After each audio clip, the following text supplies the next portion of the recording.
What's good, fam? It's your boy Jorge. Welcome back to another episode of Hanging with the Boys. Today, I got a man with many talents, a two-wheel deviant, if I may. Something like that. I have Adam Conway in the house. What's up, everybody? What's up, dude? How's life treating you? Busy, man. It's been crazy. Yeah, having fun with two wheels for sure. Work's been a wild one, so a lot of life happening. Definitely. Yeah.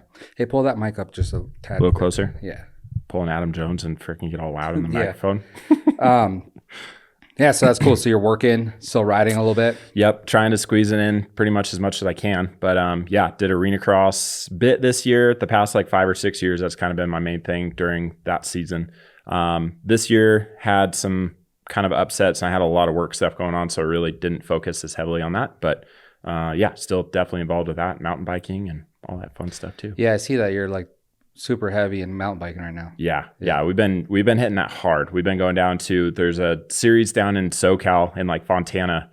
We've been doing that, and dude, it's like full moto down there. You show up and it's 5 or 6 World Cup dudes that you're racing with, and it's like, it's the real deal. Yeah. So that's been eye-opening. And then if we're not there, we're down in Vegas. There's Boulder City has a series that we just finished down there. So yeah, been trying to hit them as much as we can.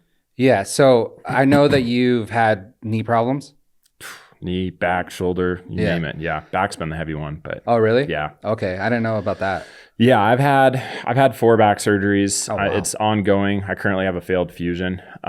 First one, I had a mechanical failure in Phoenix Supercross in 2011, I think it was. Mm-hmm. I broke it for the first time, and it's just been downhill from there. So. Oh, okay. So you were injured it, and then because of that. Yeah, that one. So they took me out off the cart and everything. We didn't really know the extent of it. And then once we got further down the line, it kind of just started transpiring into more and more, which ultimately led to 4 surgeries, including a fusion of L5S1, which is kind of where I'm at now. But that's failed. So eventually there will be another. I'm trying to push that down the road as far as we can, though. Yeah. So. And as far as the knee injuries, how, I know you've had some severe ones, and they kind of seem that they happen like, one happens, you recover, you start racing again, and then it happens again. Yeah. So what's up with the transition to mountain biking? Is that harder on your knees? It is. And only because moto, you have like an inline stance. So you're way stronger of a platform, essentially. Mountain biking are always either front to back or up and down, essentially. So mountain biking is way harder on the knees, I would say, than moto. Just because, especially with, as you know, like the modern riding style, the more you keep your feet on the bike, the better off you are anyways. Mm-hmm. So yeah, moto honestly has helped my back. It's helped my knees. It's helped everything. Mountain biking is pretty hard on it, but it's been fun. So new learning curve. So something to do for you. Yeah. You've been doing pretty good, huh? I mean, it's so different. Like dirt bikes, yes, you gain the foundation of platform. I mean, you know how to ride 2 wheels. Anything other than above with that, I mean, it's a whole different animal. Like you don't have a throttle. I know that's the biggest thing. When you get in trouble on a mountain bike, it happens fucking fast. Like I had a bad one down in Boulder 2 weeks ago, and I mean, it was like cruising right along. I lost the front, and it just slap. I mean, instantly throws you down. Yeah. So yeah, I saw that clip you posted. Yeah, it happened fast. Yeah, just into rocks. Ugh, yeah, and dude, everything down there wants to hurt you. Like the rocks are all jagged and sharp, cactus everywhere. I mean, it's a rough one. So if you have a mistake down there, it usually doesn't end well. So yeah, but how's the scene up here? We have a lot of talent. We do the North Star series during the summer, and that's just kind of our local race series. But I've been racing up until this year. I was racing Vet Pro, and our Vet Pro class has a bunch of like ex-World Cup racers. So I mean, our talent, it took me 2 years to get onto a local podium, and we go down to Sea Otter, which is a national event. It's huge. And I got on the podium my very first time down there. So it was like, it shows we have a lot of fast guys in this area. The pro scene, we have, there's a kid named Dylan Maples that's kind of a local to the area. He's NorCal, but that's like his little stomping ground as well. And dude, he's top 10 in the world right now. I mean, he's a stud. So there's definitely a lot of fast guys, a lot of fast enduro guys. It's just a matter of if they're around for that weekend race or not. But yeah, a lot of riding. There's so much to do around here. So but yeah, that was kind of where I was going more with it, just as far as the scene in like riding. Mm-hmm. I know there's like some trails around Carson at least. Yeah. Yeah, there's like your daily stomping grounds, and I'm retarded and I have way too many bicycles. So I have a pedal bike, and I mean a heavier travel like pedal bike and downhill bikes and all that stuff. So there's your stomping grounds. I have a couple places around town that are really good just to go put in a good workout. And I love that. Still super fun. But as far as like downhill stuff, there's a handful of little kind of secret gems that we have around the area. And then North Stars, we're so lucky to have that in our backyard. Yeah. My house to North Stars, like 45 minutes. Oh, nice. So it's not bad. But and what exactly do you race? It's downhill or? Downhill. Okay. Yeah. And that consists of what? So basically you cross an eye at the start and then you cross an eye at the end, and it's just fastest time down the hill. So and whatever obstacles in between. Yeah. And like the cool thing, North Star is really diverse. There's a lot of like different style riding there. So every weekend you race a different track. So like that series, for example, there's usually like 6 races in it. So each round that you do is a different track. So, I mean, you'd have a week or two to kind of go up there and pre-run it and everything like that, get your lines down. And then it's just, you have to have one perfect run. Okay. So transitioning from like motocross, I'm a guy of repetition. So, I mean, even with a dirt bike, like I need to be on a bike 4 or 5 days a week to feel comfortable to be racing. Mountain biking has been a challenge for me because sure, you can, I mean, luckily with North Star being close, you can get up there, do a bunch of practice days, but on race day, like you have one lap. I mean, it's like going in arena cross for qualifying. It's like, it's your hot lap, you know? Yeah. So it's an added aspect of pressure because it's you versus you. It's tough for sure. Okay. But and then like slope style is more of the jumpy ones. Yeah. Slope style is more, different bike setup for sure. But yeah, bigger jump, stuff like that. Downhill, I mean, you have nasty rock gardens. You might have some bike park features, some jumps and stuff like that, but it's pretty rugged, like natural terrain. Technical, nasty riding for sure. So you couldn't pick a sport to go from motocross that's like 12 grand a bike to another sport that isn't as expensive. What's up with the bikes being so expensive? Dude, they're more expensive. It's insane. Yeah. You can go down and pick up a brand new Cali 450 for probably 8 grand right now. And to get into like a good downhill bike, I mean, minimally 6-7 grand. Yeah. And then upwards of up to like an S-Work Specialized is probably like a $15,000, $16,000 downhill bike. It's insane. And why is that? Just weight, just suspension? Not really, because I mean, everybody's kind of going to aluminum. They're getting away from that whole carbon thing. And I don't know if it's because the bike industry isn't doing as well and it's way cheaper to produce an aluminum bike than carbon. So I would imagine that's probably why. But yeah, I mean, a lot of the bikes are going aluminum. I've been on YTs for a while. I mean, shocker, like Cam brings YT to the States and it's in our backyard. And by the time I decide I want to start riding a bicycle, he gets rid of it. So I was like, fuck. But YTs are cool because it's a direct consumer company, which sucks for local industry or business. I understand that. But you can get onto a YT for probably 5 to 6 grand for like a top of the line bike to where, again, if you're on a Specialized or something, I mean, yeah, easily 10 grand all day long. So, dude, I never understood that. Like I've always known that mountain bikes have been just super expensive. Like good ones. And I'm like, there's no way I could go buy a dirt bike for that. It's gnarly. You know? Yeah. It's a tough pill to swallow too. And the problem with a downhill bike is like the second you buy it, it's like going to a car lot and buying a brand new car. The second you buy it, that thing decreases in value like crazy because people know if you get a bike park, you're either your everyday dude that's going to never touch his bicycle and beat the shit out of it every chance he gets, or you're a racer and you're going to wear the thing out anyways, you know? So yeah, buying a used downhill bike, like you never know what you're going to get for sure. So they lose value. It's rough. I sold my bike last year. I just had a Specialized.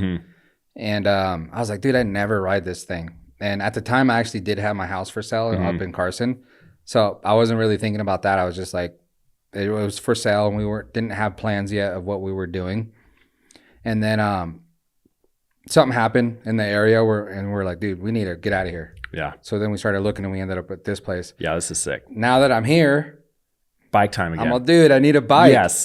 So I've been looking on Facebook Market. I look like every day. I see stuff pop up and stuff, and I'm like, I don't know what I want to do. Yeah. I mean, I like the going down a trail and the obstacles. I don't get too gnarly. I like doing that stuff, but at the same time, I kind of just want to keep it mellow. For sure. And there's a lot of trails around here where my boys can go and ride their bikes and run or whatever. Yep. And I want to have a bike to be able to just to keep up with them. So now I'm like in the market for one, but it's the time. I mean, the bike industry, like I said, right now is not doing good. So, I mean, used bikes are insanely cheap. If you're a foot taller, I could hook you up with that. But It doesn't matter. I could ride whatever. Dude, I have double XLs. They're all huge. But no, now is definitely a good time to like get into it. But same thing, like, I mean, shoot, we were at North Star one day last year, and all of a sudden I look over and dude, Yadam's over there. I'm like, what are you doing here? And he's like, what are you doing here? So it was kind of funny, but we rode a handful of times last year, and I mean, same thing, like he loves it. The cool thing, I would almost say if you got an enduro bike, you could do anything, because the new, it's like a higher traveled trail bike, essentially. They're made to be able to do downhill stuff, but pedalable. Because a true downhill bike, you're not pedaling the thing. I mean, it's meant for one thing. But yeah, you can get like a mid-travel to like a higher travel enduro bike and go to North Star. You could ride any of your local trails. Like they're a one and done bike for sure. Cool. I'm going to have to look into that. Yeah, definitely. What are the bikes that the Rampage guys use? So that's changing in more recent times. Like Seminuk this year ran an enduro bike with like a single crown. So not like the dual crown, like a downhill fork essentially. But his reasoning was to be able to do like tail whips and bar spins and stuff like that. Historically speaking, that's a downhill bike situation, because those dudes it's insane. It's gnarly. So yeah, you want like a big bike for that for sure. Okay. Not my thing. No. Terrified. Yeah. So, dude, yeah, like it's funny when you talk to Cam, because like obviously us knowing him, like you talk to him as an everyday person, it's not, you don't think anything about that, and then you go see the stuff that the guy does, and it's just like, this dude's not human. Yeah. It's wild what those guys are willing to do to themselves, and like that event's insane. People don't understand how gnarly that really is. So brutal. Yeah, to me it's brutal to see, like, you know, this last year he crashed or whatever. The year before he won it. The year before that, I think he crashed, or you know, it's like, dude, I don't know, man. There's something in his brain that just like shuts off that can tell him, just do it.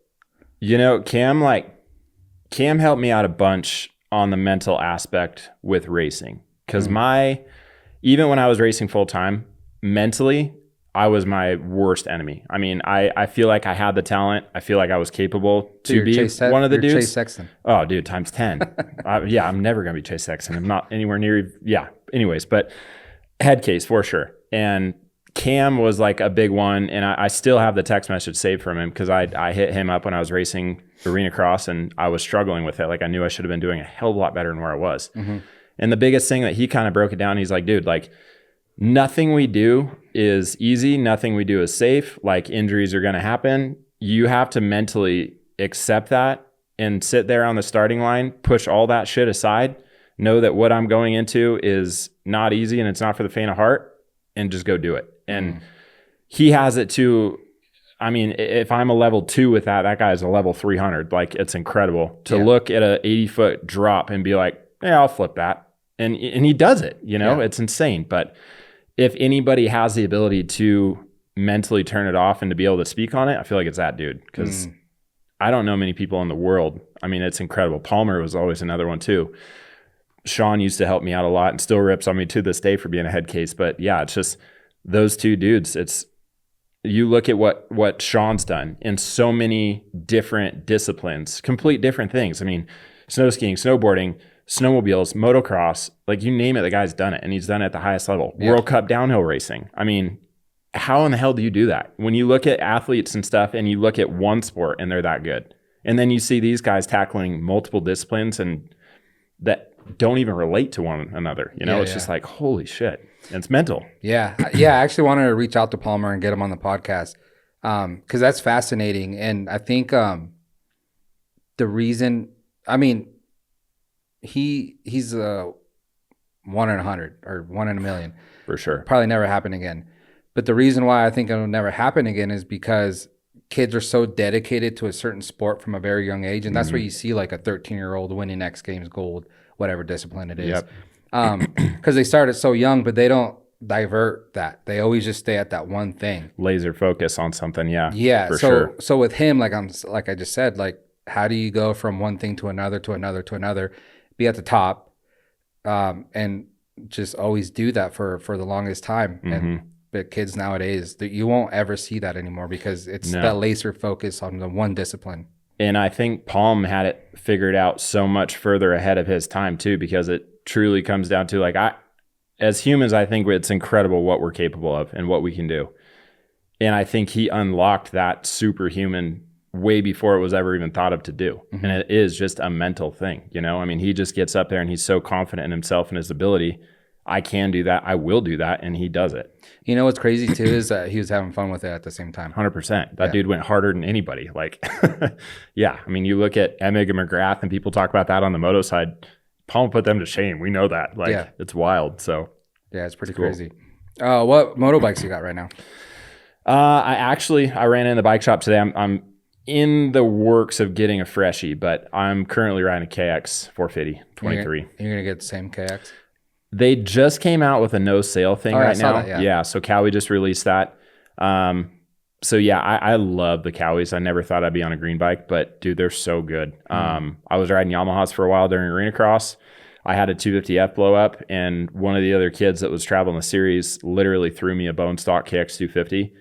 I don't like riding other people's stuff. I mean, I set it up to the best of my ability, but I hopped on it and instantly just fell in love with that bike. Yeah. So they're really good. I think I'll probably stay green. We need to kind of wait it out a little bit longer. It sounds like they're finding the fix right now, so I'm hoping they get that squared away, but they're good. I really like the Cowie for sure. Yeah.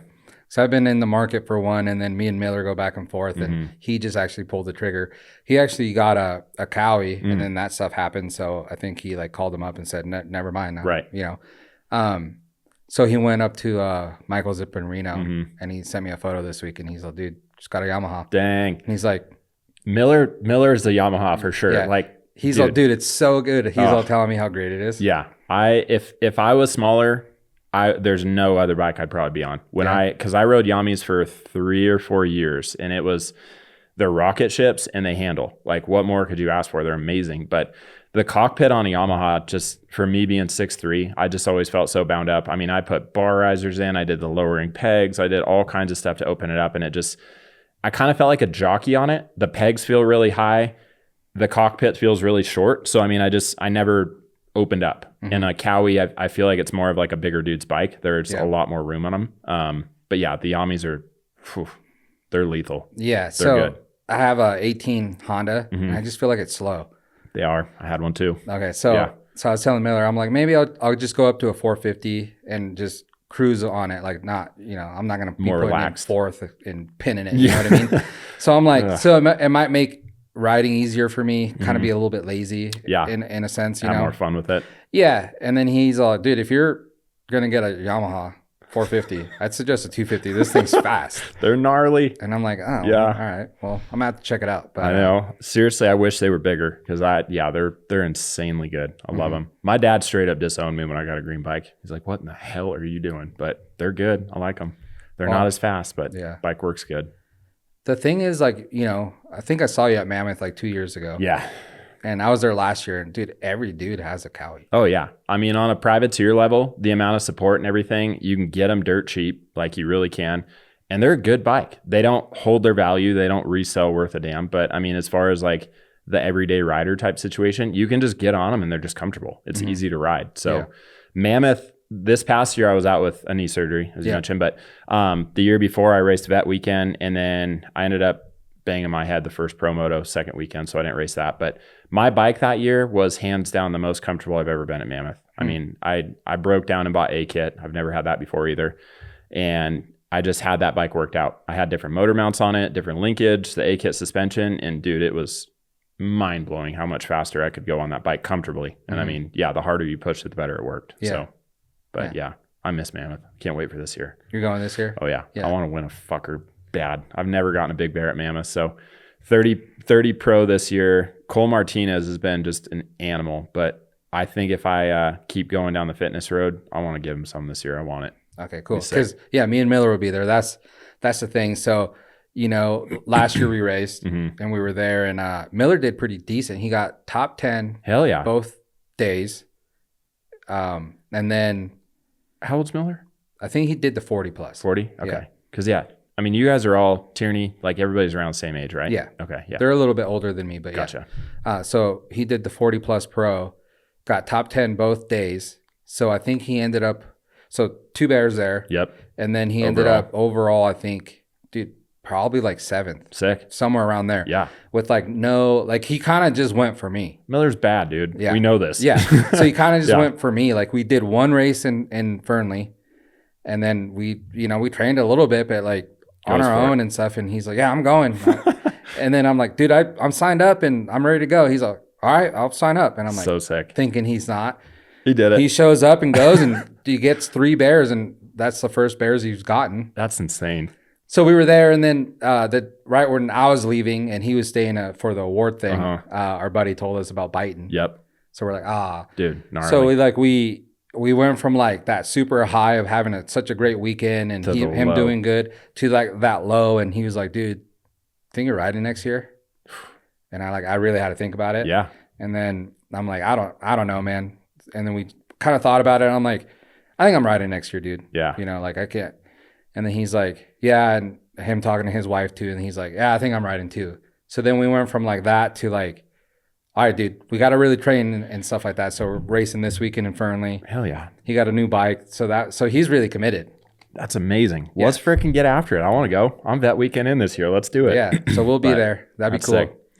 Dude, the whole Matt thing, a lot of people, I guess, do know my back situation, but I don't preach it because when you look at that, I have so many buddies. Matt, that stuff just breaks my heart. Like, as does all of us, right? Like, we all get it. But there's so many dudes that aren't able to walk right now because of that. And it's like, how do you even begin to complain about something like that when the worst days I've had don't even begin to start? You know what I mean? Yeah. It's just, what do you say? It's brutal. But that bums me out so bad. It seems like Matt's in really good spirits.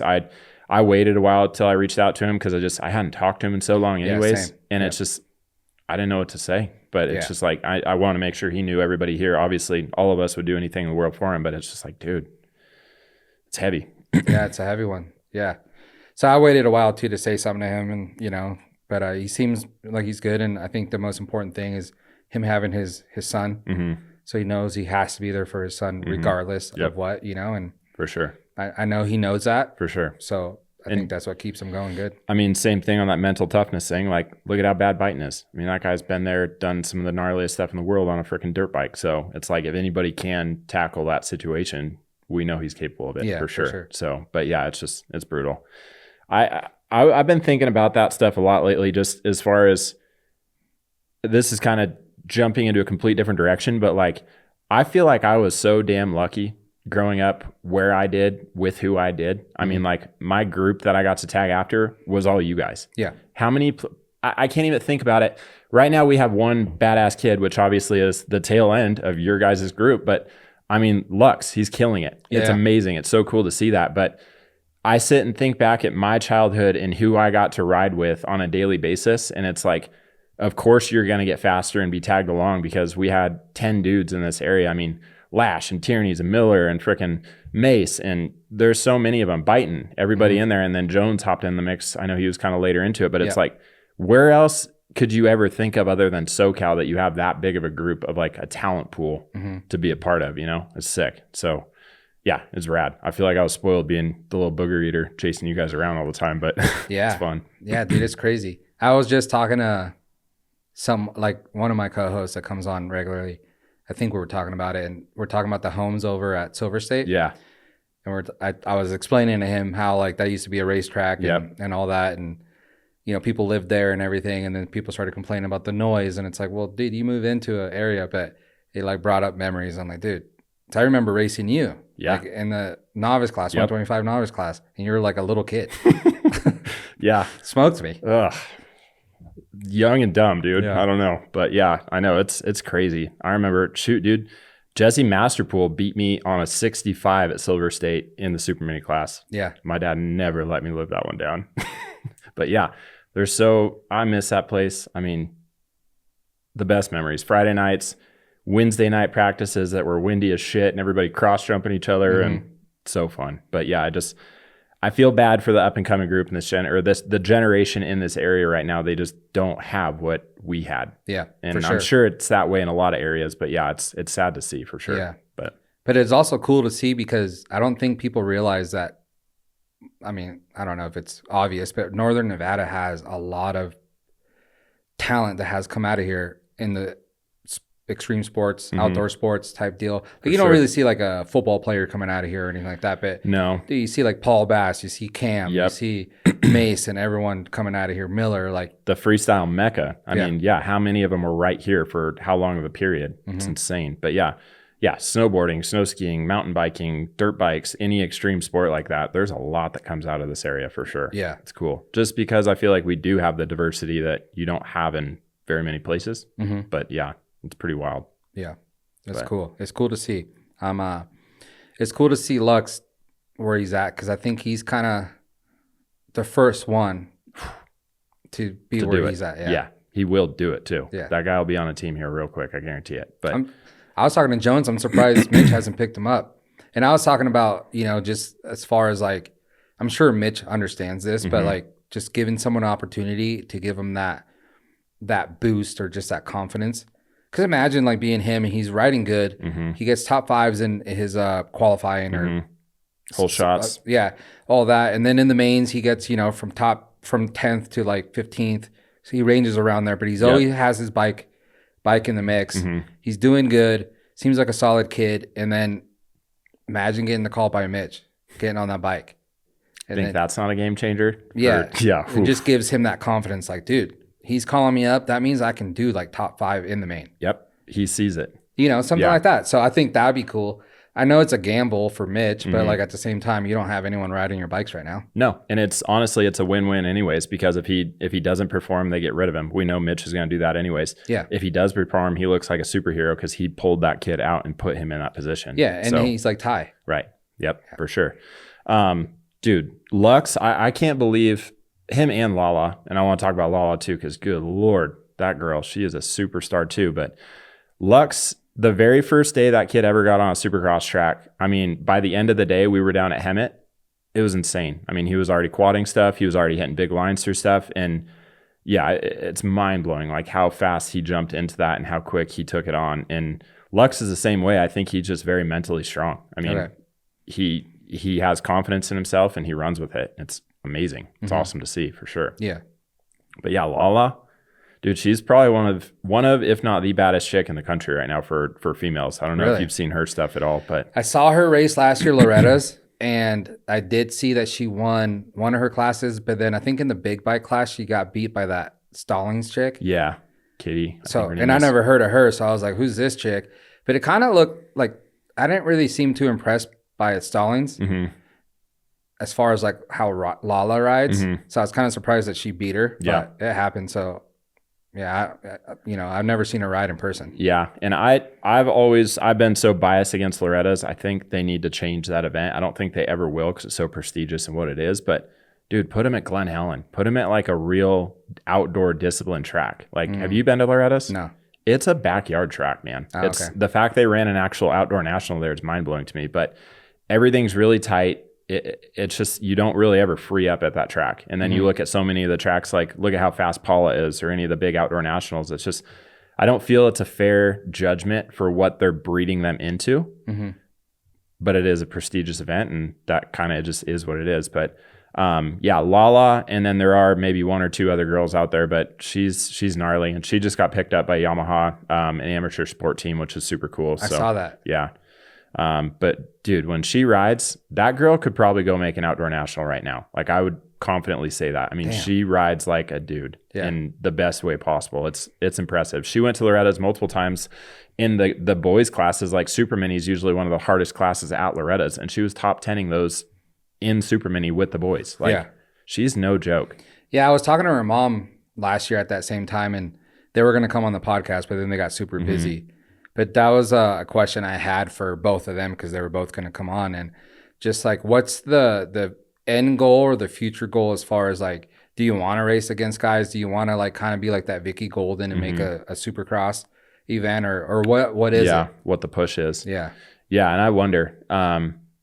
I'd be curious to know too, like what their thoughts are. And sadly, it seems like the female side of the sport is coming back around a lot, which is amazing. I think it needs to. I don't know why they ever got rid of the women pro stuff, but man, they need to have that back. Like the crowd would dig it. I mean, everybody's into it. They need to bring more females into the sport and show that it can be done type thing, you know?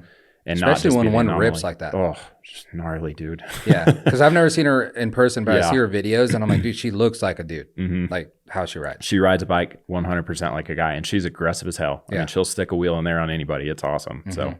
it's cool to see.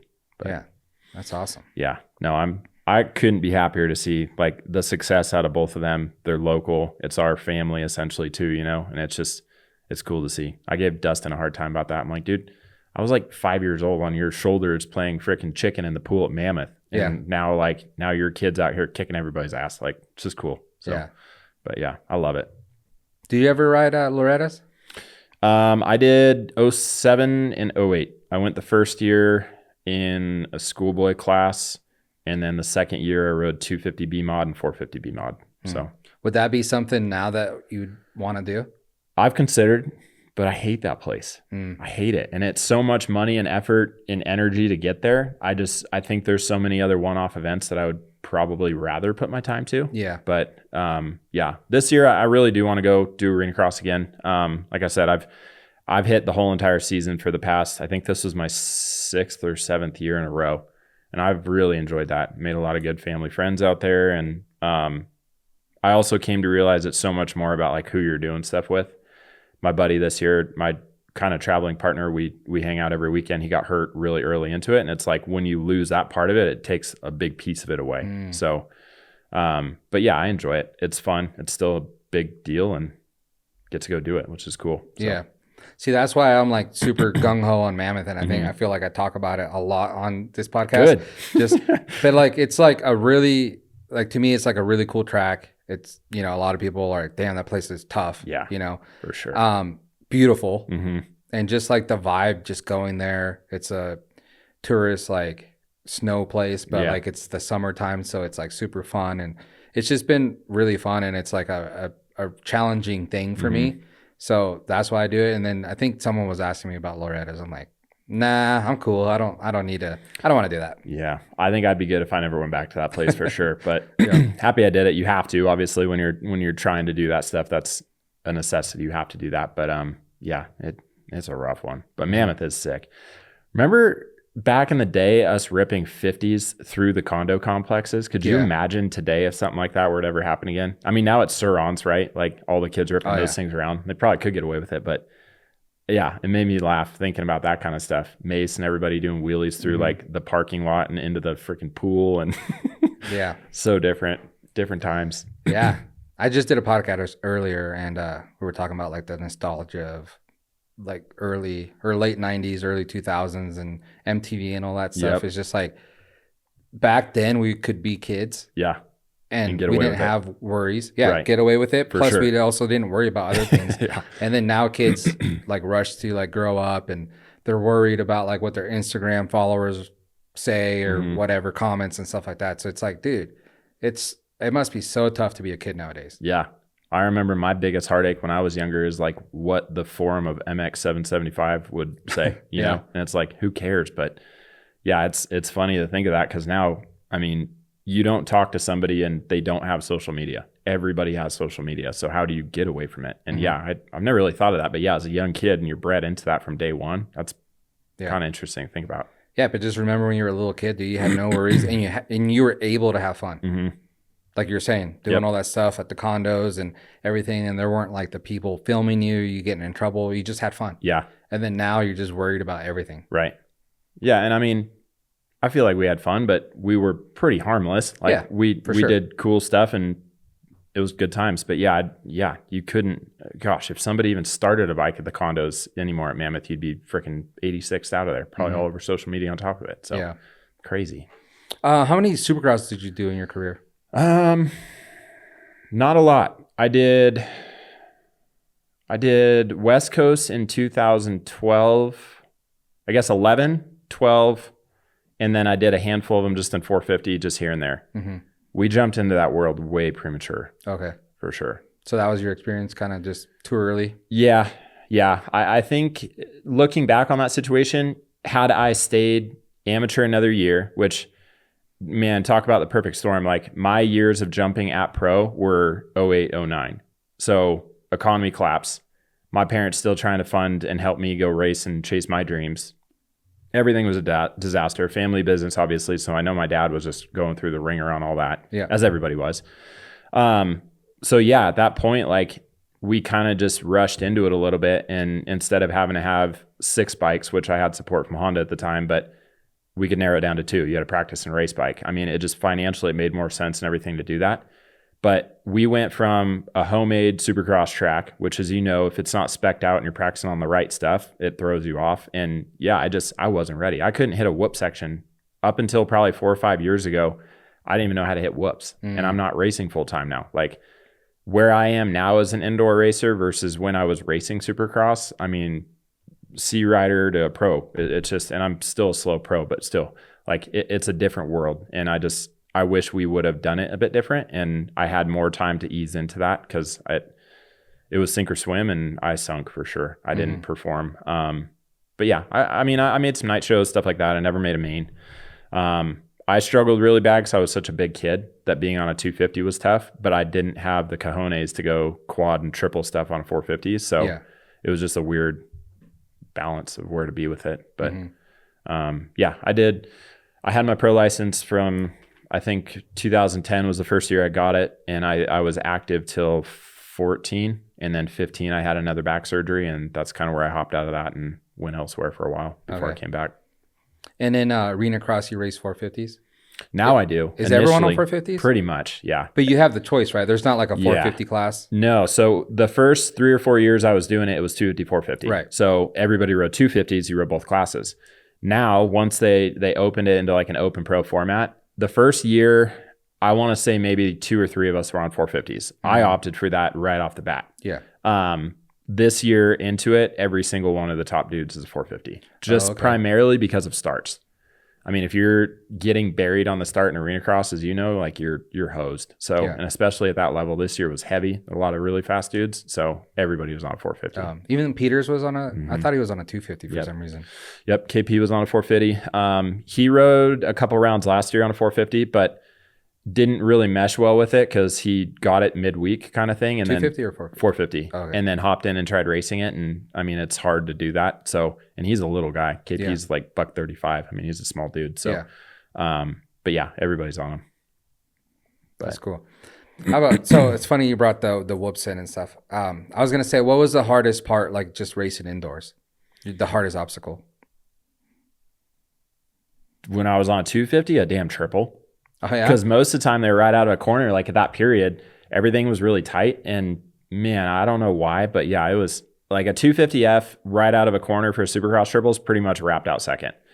And I think at that point I was 180 pounds when everybody else is $135, $150 max. So I struggled pretty hard getting like drive out of stuff like that. So, and the bikes weren't as fast as they are now, you think? Yeah. I mean, I was on good equipment, don't get me wrong, but it wasn't enough for sure. So, yeah, I think that whoops. So I never knew how to hit a whoop pad at that time. I can confidently say when I was racing Supercross, I had no right to be on a whoop pad. I mean, it was pretty bad. So, but you got through them. I got through them, and yeah, I did make some night shows and stuff like that. But I think that was a big hindrance for me of not having that speed for sure. Yeah.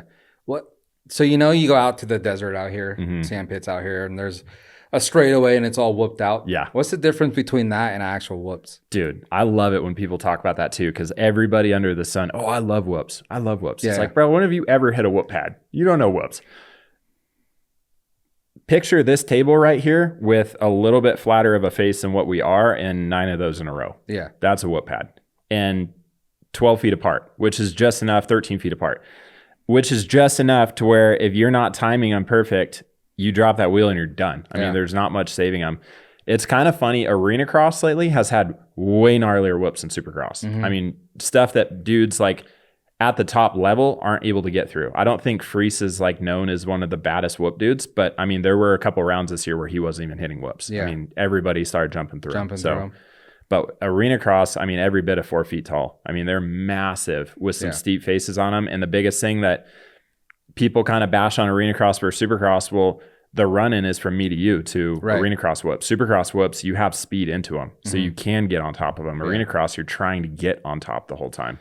But then also arena cross, if anyone that's listening to this that watches Reno, Mhm. obviously Reno is a big place, but most places are super small. So so you kind of have to have some obstacle in there that separates people. Yes. And that's probably why they do that, right? For sure. Yeah. Your traditional arena cross is a 4-lane track. I mean, you have a start, wraps around the back, whoop section, a small rhythm, a finish line, and then back in or something of that nature. I mean, they're tiny. Arena hockey, like basketball stadium size tracks. Reno and then Guthrie, Oklahoma. Guthrie's the biggest footprint, and they usually make that one into like a little mini supercross. That one's a cool track. Good dirt. Reno's the next biggest one, and they always put a good track in there. That place is always cool. But yeah, I hate the tight ones, dude. And more often than not for arena cross, you're in a small arena like that. And if you could imagine like putting a 450 in there, it's a handful. Yeah. So what are you in? Second and first and second?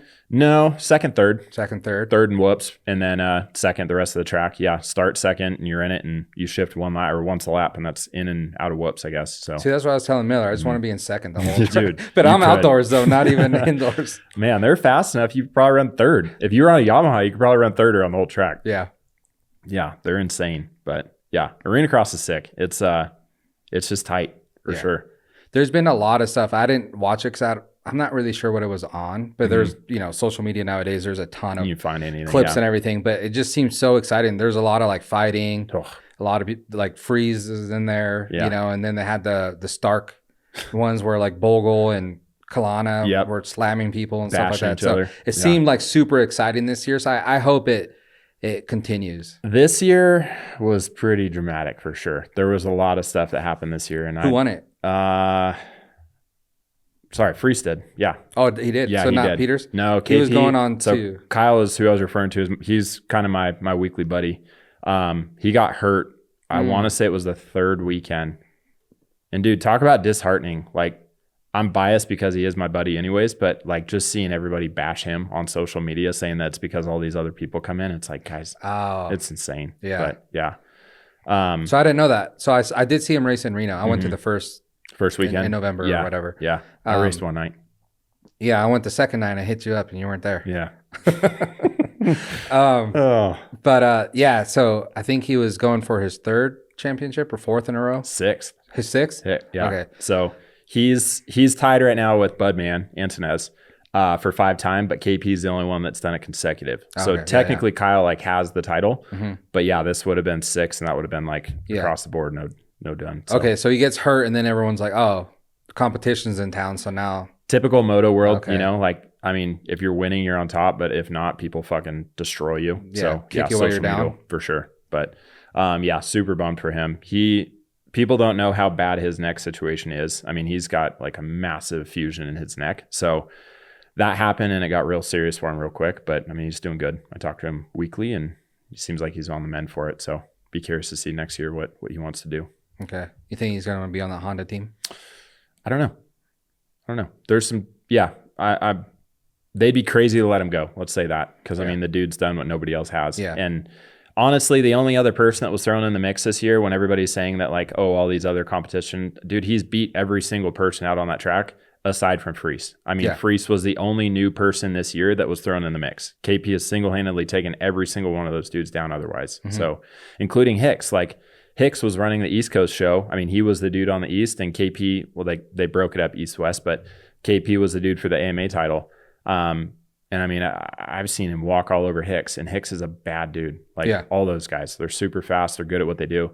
Bitterman too. I mean, Kyle, like this year, he had a rough year, but I mean, man, that guy still stuck his wheel in there and was in the mix every weekend too. So yeah, arena cross is gnarly. These dudes are fast. It's cool. I hope it does good and it can get bigger and bigger.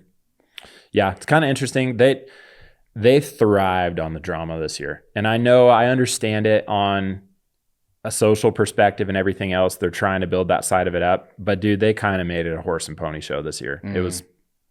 It wasn't cool. Like internally in the sport, that was kind of where I pulled out of it a little bit. It just wasn't. Yeah.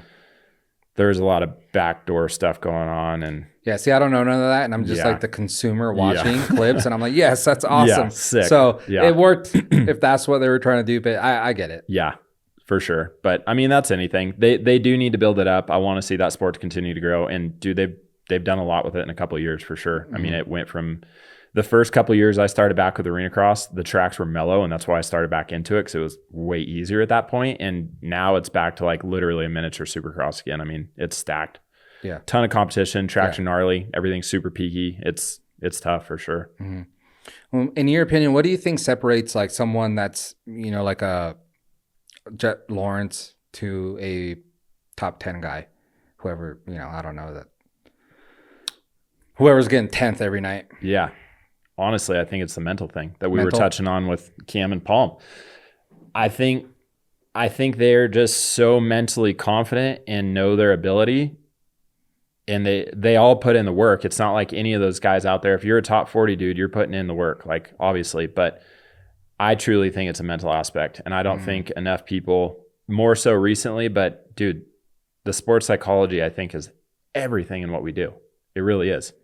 I mean, all those guys are superstar athletes. I think any of them are physically capable of handling it. Yeah. I think it's a mental thing for sure. Oh, okay. So it's not like a skill thing. It's more mental. No. At that caliber.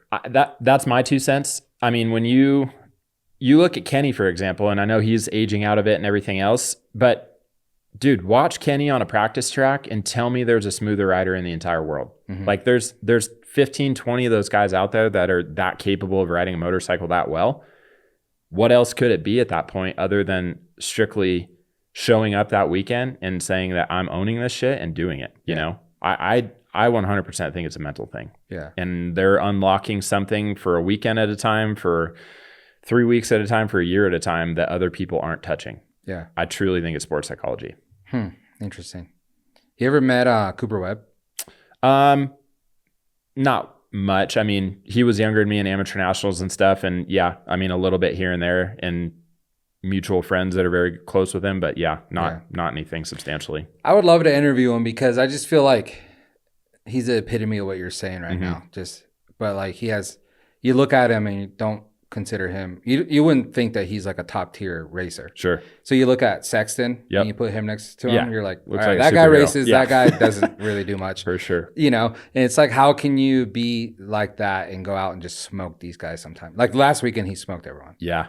And it's like, it has to be his mental. There's something going on with him that I would love to understand. Yeah. Like the dude or not, like he has the mental thing, I think, figured out. And one of the coolest stories I ever heard is during COVID, like when they were in Salt Lake for 4 weekends in a row or whatever it was, everybody was getting pissed because it was so much quieter in the stadium, just not having stands, because the entire time Cooper's out there chirping at everybody. And I thought that was the coolest thing in the world, that like people were literally pissed about it because he was heard that much more just because the stadium was so much quieter. Yeah. Thought that was rad. But yeah, dude, I think he's a mental, tough, hard dude. For sure. Yeah. And again, I think there's so much talent in the field right now. I think there's so much superstar, like athlete type people. I don't know what else it possibly could be other than mental toughness. I mean, honestly. I mean, it makes sense. And if you look at like a Sexton, like I've said, he's probably the fastest guy out there, and he can't get it together this year. So yeah, it's for sure mental. Yeah, I would think so. And I think his is like a mental endurance thing, to where I think he can start strong, but as far as like enduring through and continuing to be strong the entire time, he has some little glitch. And I feel bad saying that because I'll never have the ability to meet his glitch, nor will 99.9% of people. But there is something for him at that level that knocks him off where he needs to be to maintain it, you know? Because it's not like we haven't seen, like you said, he's probably the fastest dude out there. The dude's a superstar on a dirt bike. He's precise as hell. I mean, he puts the bike anywhere he wants it to be. Something just happens and he just falls offline somehow. So loses a front here or whatever, like Carmichael and them were saying last year. It's funny, but I think he's just got something hindering him. And I think if he figured that out, he'd be untouchable. Yeah. And then just for like any kid coming up listening to this and wanting to be pro or thinking that they're fast enough to be that, what do you think about like just Lux? You know, we already talked about him. What could he do possibly to go from, you know, top 10 to top 5 every weekend? Do you think it's a technique for Lux, or you think a young kid coming up? For Lux, and then that would probably translate to a younger kid to understand that. I think Lux's big hindrance right now is lack of experience. Oh, okay. of just not having been in that field long enough. I mean, this last year he was a shoe-in, but we're talking this is his second season in that realm. And I think he's uncovering so much more speed by the week that he's probably surprising himself at times, I would think. So when you're wanting to be there versus when you're expecting to be there, you know what I mean? I feel like that's a big disconnect mentally on that point of it. And I think Lux is just right on that teeter-totter right now to where he's like, fuck, I want to be top 10 guy, but he's not telling himself, I have to be, or I am, or maybe he is. I haven't talked to him enough to know, but I think he just doesn't have as much exposure in that field yet. But I tell you what, like even this year with what he's done going into next year, when his third year into the series and stuff like that, I think next year is going to be his like, watch out year for sure. Yeah, I think, any team that picks him up and they're a legit team, I think that's going to give him that boost. I think the kid's dangerous, dude. It's incredible how fast he took it on, and he's killing it. Like he looks like he should be there, you know? So put him on the right equipment and everything else. I think from what I know, those AEO bikes are good bikes, but I mean, it's still not a Peyton bike. It's not a HRC bike, you know? Like put him on something like that, give him the confidence, like you said, of even getting that phone call. Gnarly. Yeah. Definitely. That'd be awesome. Well, kids, keep practicing because it's a lot harder than... Yeah. I mean, at the end of the day, I truly think to an extent you have to have that one thing, like you were saying. There's a cool book on that. But of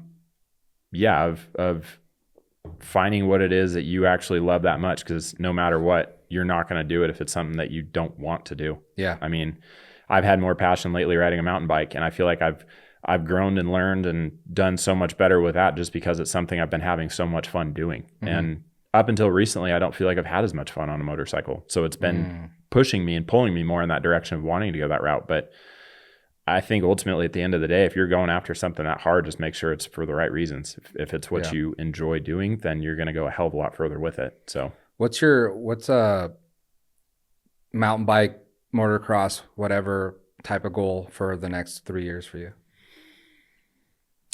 I think I'm event-based at this point.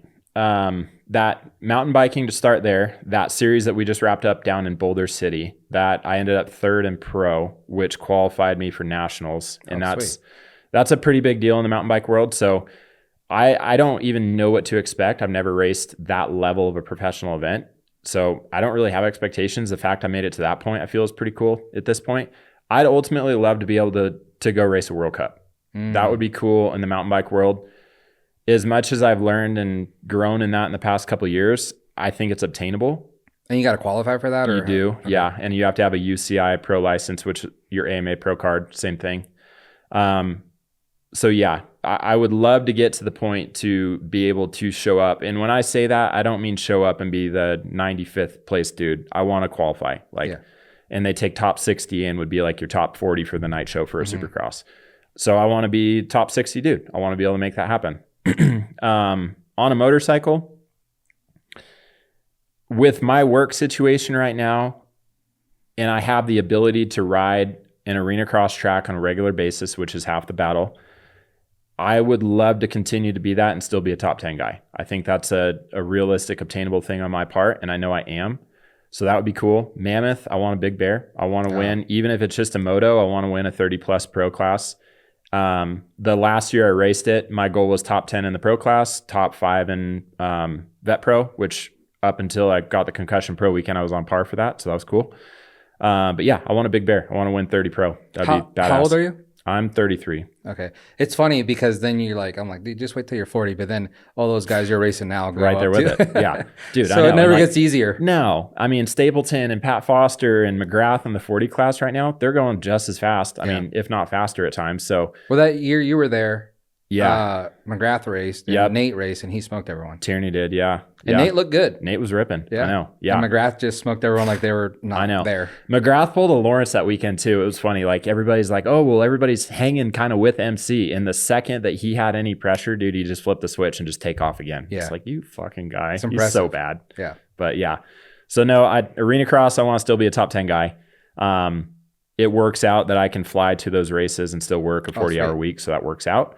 Yeah, I'd love to do Vet Worlds. I want I want to do some of this vet racing stuff. It's been fun. Mammoth is one of the most fun weekends I've had in a long time. Mm-hmm. So that was really cool. Yeah, I top 3 some motos and stuff in that, but I want to win one for sure. Yeah. So make sure you tell Nate to go this year. I did. Okay. I've been riding him hard. All right, good. He's like, dude, I got a work position. I can't do it. Like, that was the excuse last year. Motherfucker. I know. Yeah. Yeah. Me and Miller will hit him up too then. So what's a 5-year goal for personal life? I've been making a big push right now in the work world. We've expanded. So the family company, in the middle of the buyout situation with my dad, he's been out of it full time for about 7 years now. So someone bought it or you bought it? No, I'm in the process of buying. Oh, okay. Paying. But yeah, 5-year. I'm expanding down into Vegas. I'd ultimately like to have a branch in the southern part of the state. Right now, we have means of making it happen. It's been going in a good direction, so I want to keep pushing that, just to future-proof it. And then, yeah, man, I want to get rolling on the family life and start having some of my own kiddos to start pushing them down these worlds and see what they want to do and kind of follow and chase their dreams with them just the same. But yeah, I still want to be a kid. I know I'm not. I have a lot more responsibility now, but I still want to have fun while I can. I feel like I've been blessed with some body stuff lately that I hadn't had before, and it kind of reopened up a new door to really start pushing stuff again. Mm-hmm. So I want to keep racing my mountain bike. Like I said, if I could do a World Cup, that would be a really cool thing to mark off the list, and keep doing whatever I can on 2 wheels for sure. Yeah. That sounds. I'm pumped that you're taking over the business there. Your dad started it? Grandpa started it. Okay, I'm third generation. Third generation. That's good to see because, you do see it, but also you don't. There's a lot of companies that are first generation, and then the kids are like, nah, fuck that. I don't want to do that. Yeah, and I have my moments too. Yeah, they get bought up by someone else. And it's like, sad to see. Yeah, legacy dies. Yeah, so I'm glad to hear that. And then the kid thing, dude, get to it. Mm-hmm. Best thing that ever happened to you. I believe it. Yeah. How old are yours now? 10 and 7. Dang. Yeah. I had my first kid when I was 30. Okay. So that was maybe a little late for me now that I look at it. Right. But it is what it is. And like, I'm just like you. Like, I'm like, dude, I'm a kid, Yeah. So like you see my garage over there, I got dirt bikes in there and I want to do all this shit. And I got to go because I got to go to like this coaches meeting, because I'm coaching my son's soccer team now. And it's like one of those things where I'm like proud to do it because I can go out there and like actually show the kids that I'm in physical shape where I can do that and stuff. So it's like, only because you have the kids doesn't mean you won't be that kid still. And stop. Well, dude, according to Tierney, I don't know if you talked to him lately about it, but yeah, he's grumpy, dude. But I see that he takes his kid riding now. Yeah. So, no, it's cool. Yeah. I've been seeing that they've been doing a lot with little Elenator and everything, so that's cool to see. But yeah, no, I'm excited for sure. I feel like a lot's happened in a short time, and it's cool. It's weird. You feel like nothing happens, then all of a sudden it just explodes. So kind of riding the wave right now and just seeing where everything goes. But yeah, the work thing's great. I'm excited for it. Yeah, it's good. Sounds like you're, doing good. And I'm happy you could come on here. Like I said, you live down the street, so I wanted you to come out here and share some knowledge with me. And I really appreciate when I have, because I love riding dirt bikes. Mm-hmm. So when I have someone like you that comes on, I had Timo on here, and that's the same stuff I asked him. I'm like, dude, what separates this guy and this guy? You know? And like I love hearing those answers. And to me, like I agree. Like a lot of it, like I know how to ride a dirt bike. Mm-hmm. At the end of the day, I've ridden long enough. Yep. I know how to ride a dirt bike, but I have a lot of mental blblocks. For sure. I think we all do. But yeah. And I have it more than like most people. Just because I'm like, I don't want to, dude, not last year, but the year before Mammoth was coming up, some dude died, I believe. It might've been that year. I don't know, but he was doing like the long distance jump. Yeah. Dude, the day before I leave, I see that and it freaks me out. I'm like, oh, dirt bikes. Yeah. And then last year, getting ready for Mammoth, my cousin passes away, March 1st. So it's been a year, and he rode like street bikes. Some car ran in front of him and he crashed into it. Street's gnarly. So then, I know that wasn't dirt bikes, but it was on a bike still. Sure. So then I have that in my mind. I'm like, do I even want to race? Do I even want a bike? Oh yeah. So I always tell myself that. So like, I know for me, it's a lot to do with mental. And even though I show up and I'm like, this is so fun being here with everyone and just hanging out and just doing everything. And once I'm riding, I'm fine. But like, on the gate, I'm like, this could go south real fast. Yeah, real quick, for sure. Yeah, I totally understand. I'm probably the worst one at that, just the same as you sit and think of all the bad energy and everything. And again, that was one thing that like Cam kind of got out of my head. It's like, dude, you're bringing that upon yourself. Like, don't even like, you got to accept it. We got to move forward with it. I mean, the one thing, you have everybody under the sun. I've had 14 surgeries, and every single one of them, you walk out of there, you just really think about doing something else. And it's like, dude, you guys don't get it. Yeah. I am the person that I am because of what I've done. Right. And this has made me, and if I didn't have that or something of the sort, I wouldn't be who I am. Like, I'm a better person because of that stuff, and I take the negative side of it all day long. Right. Just because it does make you who you are. And you're aware of the negatives. A lot of them. Yeah. I mean, for sure. So, yeah, you can't ignore it. It's there, but you have to mentally, again, with what Cam said, you mentally accept it and put your fucking pants on and go. I mean, yeah, I don't know.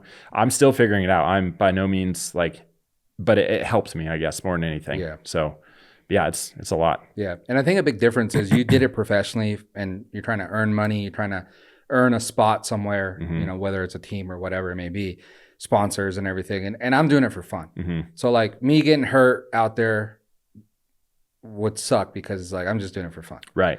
You're an athlete trying to do something, and it comes with that. Right? Well, and that's kind of one of those things too, of the same of what we're doing is so gnarly that if you're not doing it because you genuinely wholeheartedly want to do it, like Reno this year, I was in the biggest mind fuck into the second race this weekend, or race weekend at Reno.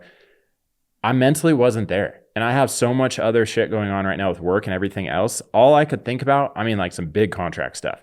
All I could think about is that if I went out there and I had something happen, whether it be my fault or somebody else, mechanical, I've had that happen too, and I do get fucked up from this, there's no living it down because I'm mentally not there for it. You know, it's the same thing like with what you're saying. If I was genuinely excited, like the next weekend I had a mountain bike race and I'm like, fucking let's go, I want to get there.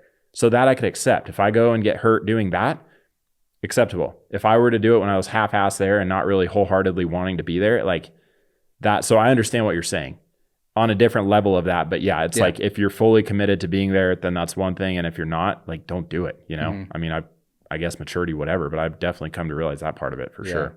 And I think this translates a lot to like just on anything, you know, like people having podcasts, doing anything social media wise, people are scared to just even post. They're like, oh, well, no one's going to like it. I'm not going to get no follows or no likes and shit like that. So someone that could be super talented at talking or, you know, creating dances or whatever the fuck they do on and TikTok. Not doing it because they don't do it because they're afraid of just this one thing. And you're not even getting hurt. Like right. You're not getting surgery afterwards because you crashed.